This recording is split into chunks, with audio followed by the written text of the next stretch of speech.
श्रीगणेशाय नमः।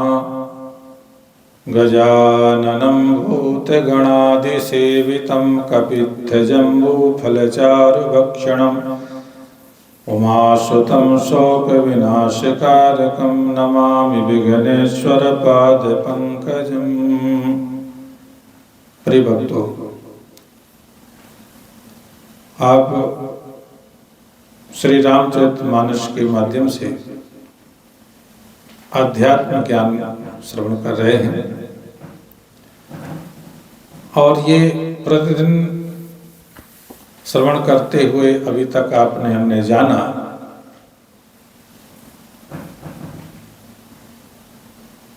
कि मैं आत्मा हूं, मैं ही आत्मा हूं,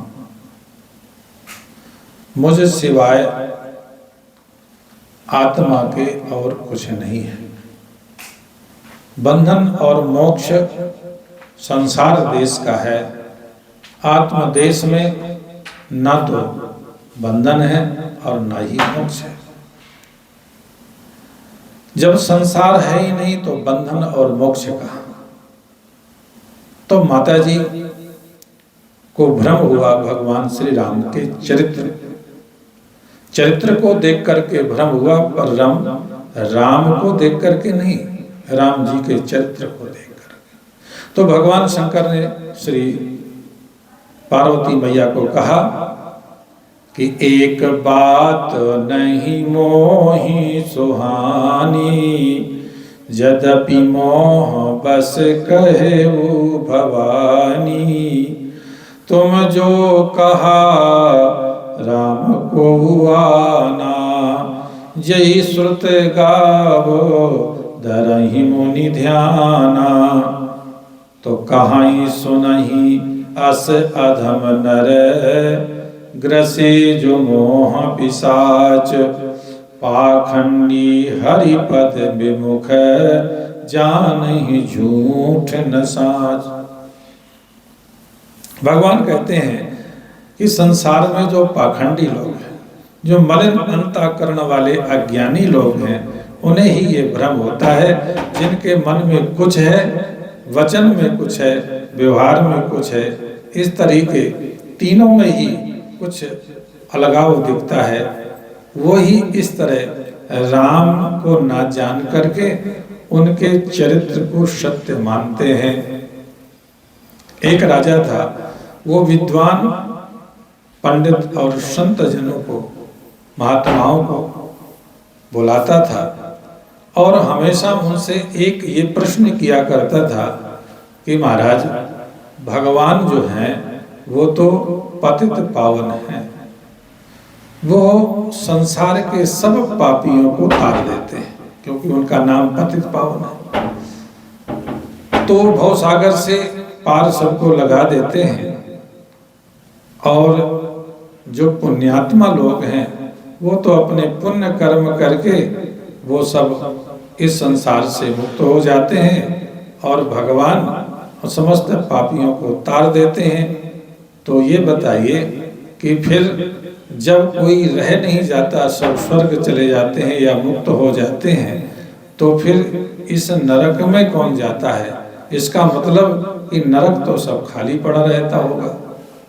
तो मुझे ये जानने की इच्छा हो रही है कि आप ये बताइए प्रभु कि फिर वो नरक खाली पड़ा रहता है? उस नरक में तो कोई जाता ही नहीं। तो राजा की बातें सुनते थे, राजा की बड़ी युक्ति परक बातें होती थी, इसलिए कोई भी ब्राह्मण संत उससे अलग जवाब नहीं दे पाते थे। राजा बड़ा खुश होता था। एक बार उस राजा के पास में एक वीतराग महात्मा का आगमन हुआ उनके राज्य में। राजा ने उन्हें सम्मान पूर्वक अपने घर बुलाया और अपने साथ गद्दी पर बिठाया और हमेशा की तरह उन्हें उनसे भी बड़े गर्व से पूछने लगा कि महाराज, आप हमारे पास आए हैं, हमारे बड़े धन्य भाग हैं, हमें आपके बड़े दर्शन हुए। हम बड़े पापी हैं, हम बड़े नीच हैं, सत्कर्म तो हम कभी कर्म जानते नहीं हैं, आदि आदि कह करके अपने आप को उसने इस तरह से व्यक्त किया। उपरोक्त शिष्टाचार के बाद राजा ने महाराज जी से प्रश्न किया। महात्मा ने राजा के इस प्रश्न और व्यवहारिक शिष्टाचार को सुनते ही उनकी तरफ पीठ करके बैठे, अपना मुख अपोजिट दूसरी तरफ कर लिया और कहने लगे कि हमसे तो बड़ी भूल हो गई कि हम ऐसे नीच पापी अधर्मी राजा के यहाँ हम आ गए, हमें क्या पता था कि ये ऐसा नीच होगा।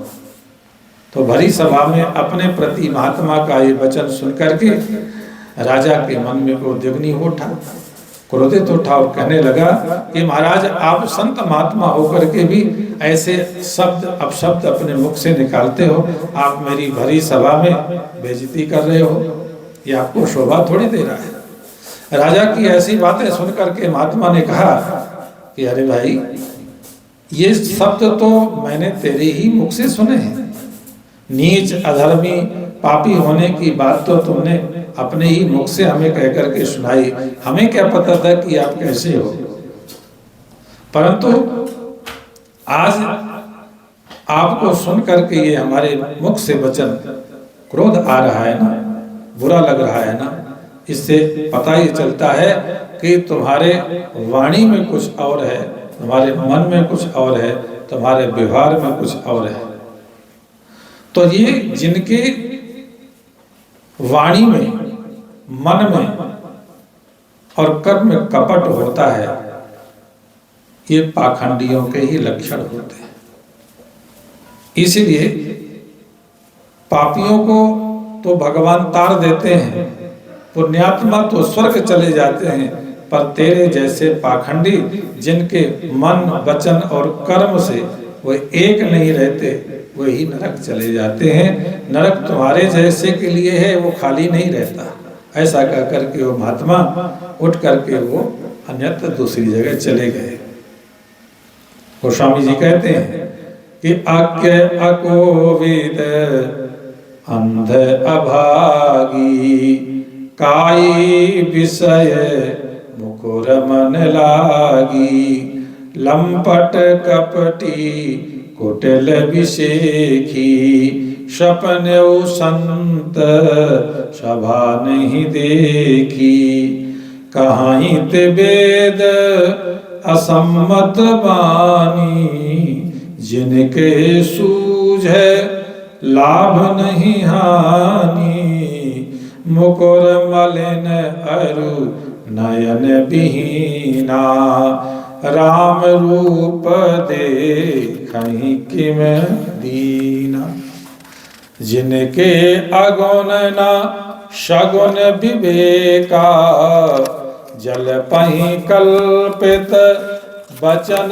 अनेका, हरि माया बस जगत भ्रमाहि, तिनहि कहत कछु अघटित नाही, बातुल भूत विवश मत वारे, ते नहीं बोलहि वचन विचारे, जिन कृत महा मोह मद पाना, तिन कर कहा करिए नहीं काना, अस निज हृदय विचार तजु, संशय भज राम पद, सुन गिरिराज कुमारी, भ्रम तम रवि कर बचन सम, तो सगुन नहीं अगुन नहीं कुछ भेदा, गावहीं मुनि पुराण बुध वेदा,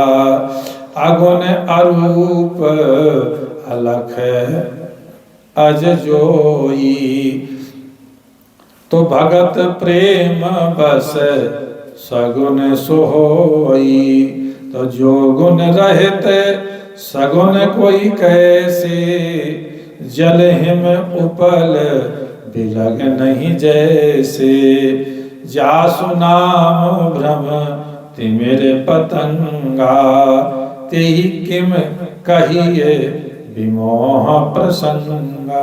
तो जो संत महात्मा जन सगुण और निर्गुण का भेद नहीं मानते। इस रामचरितमानस की यही एक विशेषता है कि इसमें सगुण और निर्गुण के भेद का कहीं पर भी उल्लेख नहीं किया गया। ये हमेशा सगुण और निर्गुण के भेद को खत्म किया गया। सगुण और निर्गुणता तो उपासकों की एक अपनी धारणा का नाम है। संत तुलसीदास भगवान के उपासक थे तो सगुण और निर्गुण के नहीं थे। भगवान के उपासक थे तो सगुण को सगुण नहीं मानना, यही निर्गुण भक्ति है। सगुण और निर्गुण ये दोनों भाव उपासक देश में हैं, भगवान के देश में नहीं है।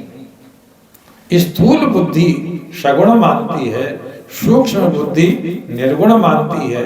ये दोनों बुद्धि जिसकी नहीं है वो भगवान में आत्मा को जानती है। बुद्धि रहित अवस्था, बिना बोध के न सगुण रूप में निष्ठा हो सकती है और न ही निर्गुण रूप में। तो इन रूपों में तथा चरित्र और लीला में रत तो ज्ञान के बाद ही होता है। अज्ञानी क्या जानेगा कि क्या सगुण और क्या निर्गुण है। देख करके जाना जाता है और सुन करके माना जाता है। अपने स्वरूप आत्मा को जहाँ देख लेता है तभी उसमें प्रीति होती है। तो देखी चरित महिमा सुनत भ्रमित बुद्धि अति मोरी। माना जाता है मन से और जाना जाता है आत्मा से। विवाह के प्रसंग में जनकपुर में चारों भाइयों के जब सब कार्य संपन्न हो जाते हैं तब विदाई के समय सबसे भेंट करते हुए जनक जी सबसे अंत में राम जी के पास आते हैं और वो उनसे क्या कहते हैं। वे पहले व्यापक ब्रह्म सनातन तत्व निर्गुण से उठाते हैं और विदेह मुक्त राजा जनक कहते क्या है कि राम करो कही भांति प्रशंसा मुनि मन महेश मन मानस हंसा करहि जोग जोगी जय लागी ओ मोह ममता को मोह ममता मधु त्यागी। तो व्यापक ब्रह्म अलख अविनाशी चिदानंद निर्गुण गुण राशि मन समेत यही जानन वाणी तरक न सकई सकल अनुमानी महिमा निगम ने तु कही ज्योति काल एक रस रहाई। तो ये व्यापक निराकार का वर्णन हुआ जिसका भाव यह है कि संत का हृदय संबंध जो है, संत का संबंध हृदय से होता है, बाहर से नहीं। तो जो हृदय वासना से रहित होता है, जो हृदय वासना से रहित होता है उसे मान सरोवर कहते हैं। ठीक है ना। मान सरोवर किसको कहते हैं? जो हृदय वासना से रहित होता है उस हृदय का नाम है मान सरोवर। तो ऐसे हृदय रूपी मान सरोवर में भगवान राम हंस का निवास स्थान है। तो मुनि महेश मन मानस हंसा। जो व्यापक होता है वो अलग होता है और जो अलग होता है वो अविनाशी होता है।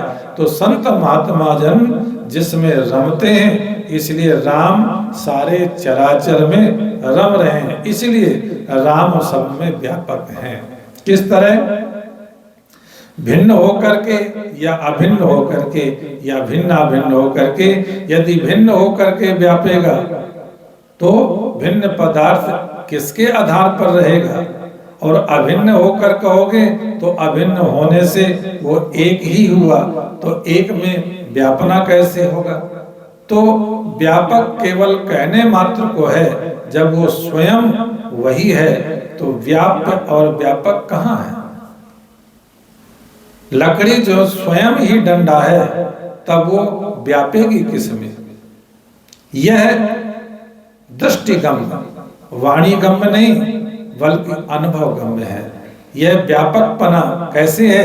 जैसे वस्त्र में जो है धागा, वस्त्र की मान्यता में धागा व्यापक है। जब वस्त्र है ही नहीं, केवल धागा ही धागा है, तब वो व्यापेगा किसमें? तो भाव और अभाव, दोनों के अभाव के भाव में लखना कहाँ? दोनों के अभाव के भाव में लखना कहाँ रहा? न दृश्य है न दृष्टा है, तब लखना कहाँ? न विषय रहे न इनकी इंद्रियां, तब लखना कहाँ? इसलिए हे राम, तुम अलख हो, तुम अजन्मा होने के नाते अविनाशी हो, तुम भासते हो, प्रतीयमान हो, इसलिए चिदानंद हो और है ही हो, अस्तित्व हो, इसलिए अलग हो, तीनों गुणों से परे हो, इसलिए निर्गुण हो, और सर्व गुणों के भंडार हो, आधार हो, इसलिए गुण राशि हो, व्यापक ब्रह्म, अलख अविनाशी, चिदानंद, निर्गुण, गुण राशि, यही इनका भाव है। अब आगे कल आप लोग इससे श्रवण करेंगे। ओम शांति।